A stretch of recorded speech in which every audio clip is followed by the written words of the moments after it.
Hi,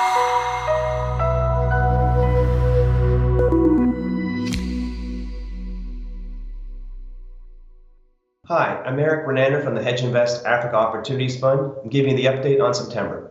The fund was down 3.9%. It was a difficult month. Stocks were up in the US, they were flat in Europe, so things probably seemed quite stable. There was actually a pretty big sell-off in Kenya and Egypt, two of our bigger markets in South Africa. Egypt was down 9% and Kenya was down 10% during the month. Not really any specific news on those two markets other than I think this was a follow-on of selling that had been hitting other emerging markets earlier in the year and finally got round to Kenya and Egypt, which had been quite stable.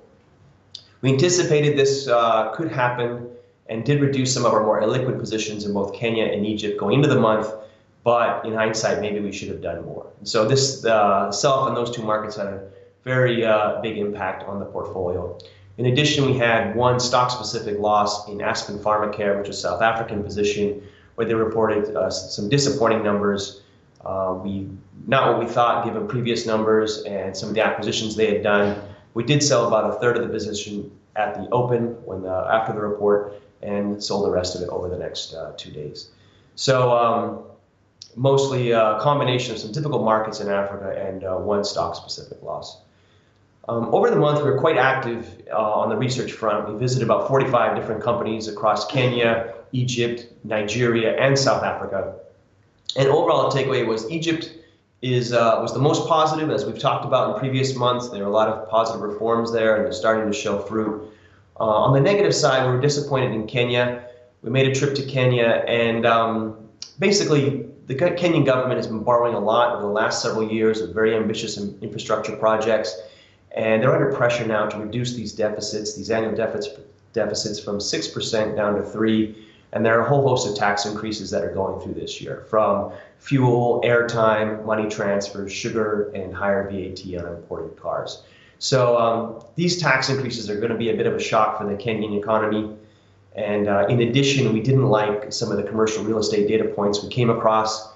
Quite a few of the newly constructed office buildings are achieving only 40% occupancy, and there are more office buildings still under construction. NPLs are rising in Kenya, in the Kenyan banking sector, and we think this could go even further. So we reduced Kenya a little bit going into the month, and we reduced it further after our trip. In addition, South Africa was a bit disappointing. There had been a lot of optimism earlier in the year around the new president, Cyril Ramaphosa. And I think now there's some realization that any real reforms are not going to happen until the election in 2019. And also there's a lot of budget constraints about spending any money or any fiscal stimulus. South Africa is barely hanging on to an investment grade rating, so they cannot spend a lot of money. So we met 20 companies in South Africa. I think we came out of most of our meetings with very few long ideas and mostly further conviction in our short ideas. So overall, the fund has quite a low gross right now with a small net position. And the plan is to try and make some money on the long-short portfolio for now.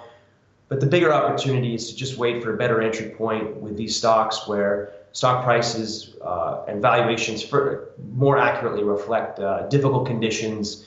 And I think at that point, we'd have a good entry point to increase the net exposure, increase the gross exposure, and make some significant returns. So that's the update for September. Difficult month, but I think we're in a position to make a good entry point if stocks go lower. Thank you.